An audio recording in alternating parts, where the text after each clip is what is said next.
Hello! Good day, Grade 2 learners of the Division of Cauayan City. You are all welcome to Bamboo Telescuela, live at DWDY AM 1107, CMD Cable Channel 11, and live streaming at SDO Cauayan City Facebook page. You are with Teacher Melissa Joy M. Bayani of Gapal Elementary School, and I'm glad to be your teacher on air today. I hope you're all fine and excited to learn because our topic is very interesting. Before we proceed, may I ask you, did you sleep well last night? Have you eaten your breakfast? I hope so, because if you did, then learning will be running smoothly on your part. As we go on with our lesson, I would love to share with you some characteristics of a good listener through radio or watching television. Number 1. Listen very well to the person who is speaking. Number 2. Always show interest to your lesson even when your teacher is not around. Number 3. Focus on your learning and concentrate on the tasks given in the activities. And number 4. Understand what you are learning.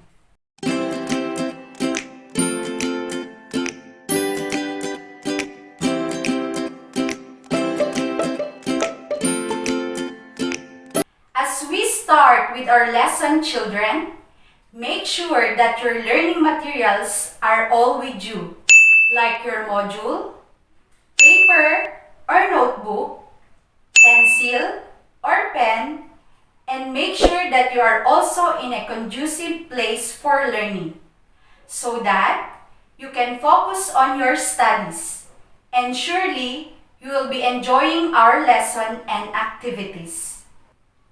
And now, listen attentively in the discussion. Write down all the important details or informations that you have learned in the discussion. Alright, children, as we are facing this pandemic, we should learn to cope with it.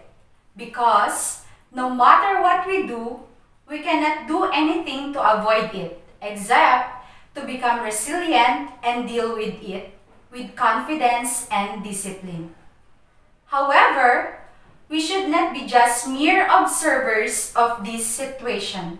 Rather, we must do our part in helping this pandemic end.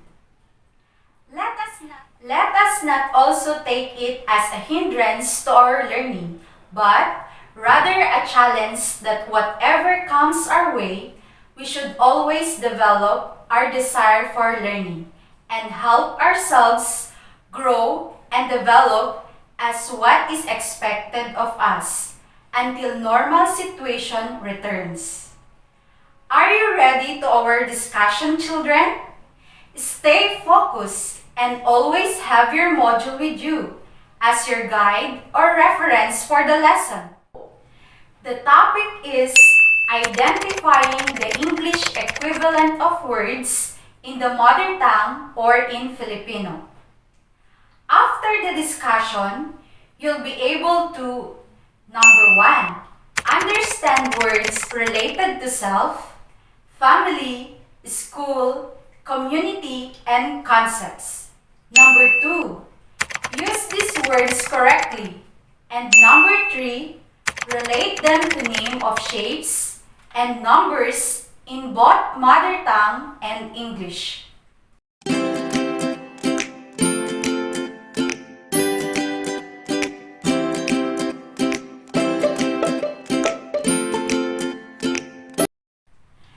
Last time, you've learned about recognizing the use of a and an plus noun. The words a and an are articles. These words are always used with nouns. These are special kinds of adjectives. They give information about nouns. If a noun begins with a consonant sound, use a. And if a noun begins with a vowel sound, use an. Let me see how well you remember our past lesson.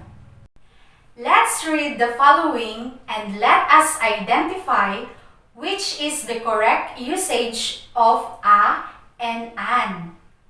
Number 1, a tree or an tree.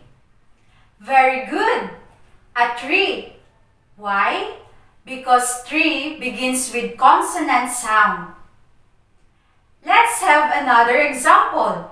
Number 2, a egg or an egg. Correct, an egg. You did great, children. Always remember that if nouns begin with consonant sounds, use a. And if a noun begins with a vowel sounds, use an. This time, let's move on to our next lesson. Okay, let's check what you know about the topic I'm going to discuss today. This time, turn your module on page 2 under What I Know. Let's read the directions. Read the sentences carefully. Number 1, I own a bag.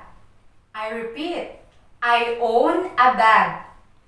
Number 2, my sister washes 5 plates.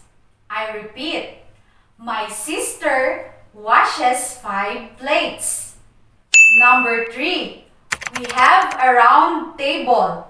I repeat, we have a round table. Do you know the equivalent words of these sentences in mother tongue or in Filipino? As you see in the module, sentences 4, 5, 6 are translated in Kapampangan. But since most of us speaks Tagalog, I will translate in Filipino so we can better understand it. Number 4, mayroon akong bag. I repeat, mayroon akong bag. Number 5, naghuhugas ang kapatid kong babae ng 5 plato. I repeat, naghuhugas ang kapatid kong babae ng 5 plato. Number 6, mayroon kaming bilog na mesa. I repeat, mayroon kaming bilog na mesa. Now, let's read and analyze the table in page 3 and page 4 in your module. I like mango. I have a cat. The sentences talk about oneself. They contain words referring to a fruit and an animal. The following sentences are about family members. They contain words to count nouns like 2 and 3. My father has 2 brooms. I repeat, my father has 2 brooms. My mother has 3 cats. I repeat, my mother has 3 cats.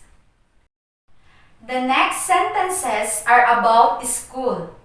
They have words referring to shapes such as square and rectangular. Come on, read it with me. Number 1, we have a rectangular table in the library. I repeat, we have a rectangular table in the library. Number 2, the board is square. I repeat, the board is square. And the last illustrations under What's In are sentences that show good qualities of a community such as kind and clean. My friends are kind. I repeat, my friends are kind. Our house is clean. I repeat, our house is clean. Did you understand the sentences, children? If you did, very good. But if not, don't worry. because as we go on with our lesson, you will be equipped with knowledge and understanding if you continue to pay attention. We use different languages for communication like English, Filipino, Ibanag, Itawis, Kapampangan, and many more. There is a successful communication between and among people if they understand each other. Read and understand the words below. English words to Filipino translation. Head. In Filipino translation, ulo. Nose. In Filipino translation, ilong. Father. In Filipino translation, ama. Mother. In Filipino translation, ina. Red. In Filipino translation, pula. Road. In Filipino translation, kalye o daan. Street. In Filipino translation, kanto. Now, children.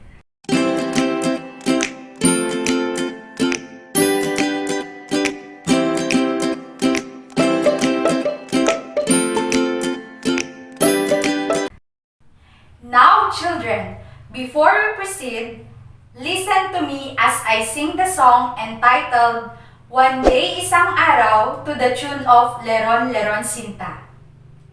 One day, isang araw, I saw, nakita ko, one bird, isang ibon, flying, lumilipad, I caught, hinuli ko, I pick, pinulot ko, I cook, niluto ko, I eat, kinain ko.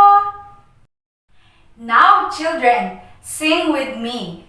One day, isang araw, I saw, nakita ko, one bird, isang ibon, flying, lumilipad, I caught, hinuli ko, I pick, pinulot ko, I cook, niluto ko, I eat, kinain ko. Excellent job, kids! I hope you enjoyed singing as I did. What are the English words and their Filipino translations mentioned in the song? Very good! The English words and the translations in Filipino mentioned in the song are one day, isang araw, I saw, nakita ko, one bird, isang ibon, flying, lumilipad, I caught, hinuli ko, I pick, pinulot ko, I cook, niluto ko, I eat, kinain ko. Isn't it exciting to learn new English words and their equivalent words in Filipino? Let us learn more. At this point, we are going to read the words related to self, family, school, community, and concepts, such as the names for shapes and numbers. Write their equivalent in your mother tongue. As I read it one by one, try to write in your own modules the corresponding words in mother tongue. Number 1, heart. Number 2, grandmother. Number 3, father. Number 4, 11. And number 5, policeman. Okay, children, I hope we have the same answers. Let's do it! Heart. In mother tongue, puso. Grandmother. In mother tongue, lola. Father. In mother tongue, ama. 11. In mother tongue, 11. Policeman. In mother tongue, police. Do we have the same answers, children? Then you are all correct. Let's study the pictures. Write the word for it in English on the second column and word in your mother tongue on the third column. As I read the object, write their translation in English. Alright, kids, I'm sure You all can do it. Good luck!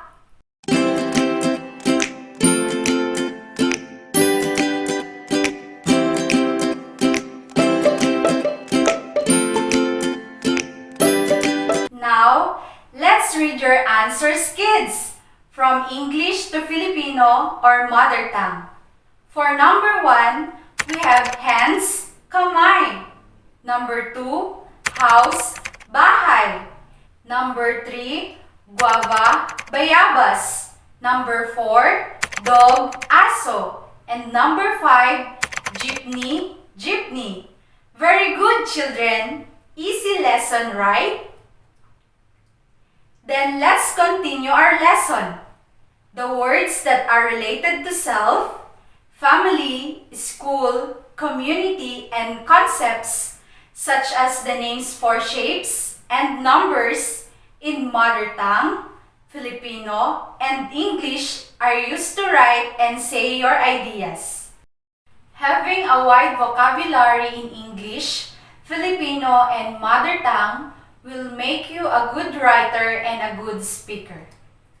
It is important to learn about words that are related to self, family, school, community, and concepts in your mother tongue, Filipino, and English in order to be a good writer and a good speaker.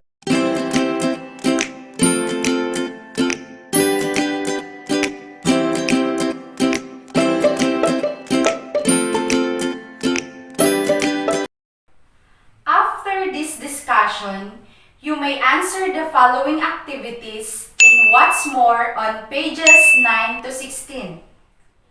Congratulations, kids! I'm sure you're doing well in our lesson. Please do answer all the activities on your module, including what I can do, assessment, and additional activities. Don't worry, children. You have enough time to answer all of these in your most convenient time. Based from our discussion, I encourage you to master the words that are related to self, family, school, community, and concepts, such as the names for shapes and numbers in mother tongue, Filipino, and English are used to write and say your ideas. Having a wide vocabulary in English, Filipino, and mother tongue will make you a good writer and a good speaker. It is important to learn about words that are related to self, family, school, community, and concepts in your mother tongue, Filipino, and English in order to be a good writer and a good speaker. If in case you have questions regarding the topic or lesson we have today, please feel free to ask your teachers, or you can also message me. I will be more than willing to help or assist you, kids. Always remember, there is no harm in asking nor even in trying your best to accomplish your activities. Because in these ways, you will be learning a lot and be developing yourselves to become independent and successful individual. That is all for today, kids. Once again, this is your teacher, Ma'am Melissa Joy M. Magbayani of SDO Cauayan City, saying thank you until we meet again with our next lesson. And don't forget to tune in to our radio station, DWDY AM 1107, CMD Cable Channel 11, and SDO Cauayan City Facebook Live for your next lesson. Just keep in mind, take care of yourself, stay indoors, and always observe safety measures. God bless everyone. Bye-bye!